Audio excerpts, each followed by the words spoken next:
They're my legs, so be careful what you say. Whee.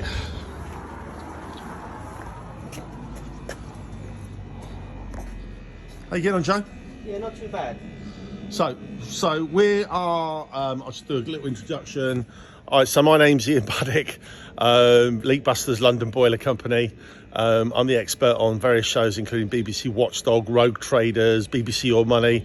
I'm the fat guy that hides in the loft catching the baddies. I'm not the baddie. So we're over in West London and with one of our engineers, Joe. We're actually about to change a boiler, but we're not talking about that. We're actually going to talk about leak detection.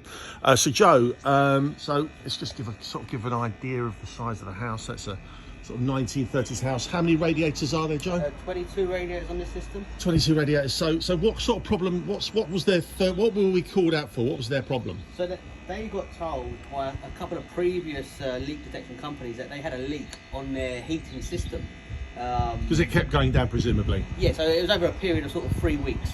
It kept on dropping. Brilliant. And what did the other leak detection? Because we're the third leak detection company. So the other leak detection companies couldn't find it. But interestingly, in both of their reports, what did they both say? So what they did was they had isolated the boiler, and because the boiler, but the system, so they were categorically believing that the boiler was not leaking. Yeah, they both stated that, didn't they? Yeah, because they had isolated the boiler from the valves underneath the boiler. Yeah. So they said the leak had to be within the radiator and pipework system. Under the floor somewhere. Yeah. But they couldn't find it though, could they? No. And because it was quite a small leak, because obviously it was only going down every sort of 3 to 4 weeks. So we came in, and what did we do? Come on, Joe, give us a little overview. So what I've done is, obviously, you can never rely on these valves under the boiler because No. all valves can always let by. So whenever you're isolating a boiler, you always should check these valves just to make sure they actually are isolating the boiler. Yeah. And So obviously, opening these up, they've got corrosion on it, so they're not actually isolating. Yeah. So where those other two companies have been in and isolated that boiler, it was never actually isolated. No. No. So the only way you can do that is Physically check them. Is physically check them. Or put second or additional valves or on. at least put new ones in to, Yeah. to disprove it. Yeah, so they both didn't check it properly, really. So they both said it definitely wasn't the boiler. We did all our tests. As I said, we're not here today to do a leak detection because we've already found the problem. We're actually changing the boiler, so we actually had to give the customer some bad news that it was actually the boiler. So what did we do that was slightly different? So we use a gas. It's our ZEC gas that we use. So we drain the system and we inject that gas into the system. And then obviously we walk around because obviously we've checked these valves now. We have to check the whole system plus the boiler. So after checking the whole system, we couldn't find any leaks whatsoever within the pipework or radiator system.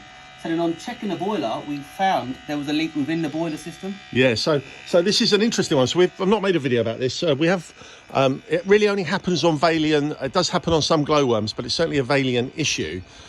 So where did you find the leak in the end? So what you do is you put our probe here and we connect it to the flue system, which connects to the main heat exchanger. And there's no way of detecting a leak within the main heat exchanger unless you use our ZEC gas. Yeah, we're the only people that can do it. Because physically looking at that heat exchanger, you cannot see inside it and cannot see any leaks that come within that. So we use this equipment and we can test to see if that boiler is leaking internally. Yeah. So, what sort of readings? So maximum readings. Yeah. So if I show you on this machine here, so if I go back up to the flue. Yeah. And then straight away, I'll show you this. We have a 5% reading. 5%. It's the highest we can get. We can't get any more.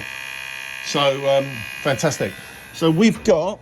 So we have this gas. It's an inert gas. It's classified as a food gas. It's called ZEC. We actually. I have to turn around. We actually own the trademark on this product, so nobody else can do it. It's inert. It's classified as a food grade product, so it's not going to blow up because it's inert. So we've got that gas coming out of the flues and also the condensate pipe, which is the little drain pipe underneath the boiler. Vaillant say that there is no problem.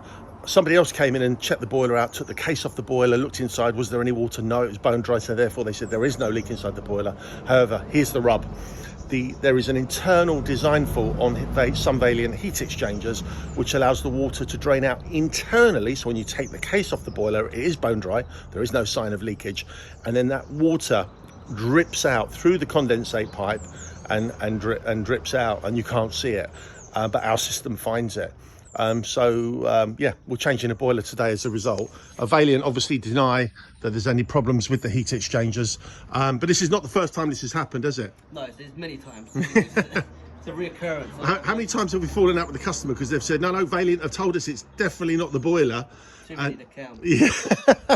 and obviously the customer will always believe the manufacturer, i.e. Vaillant in this case, over us, because obviously they know their boiler better than us, which is a fair assumption. But on this case, as in the others, they just simply get it wrong.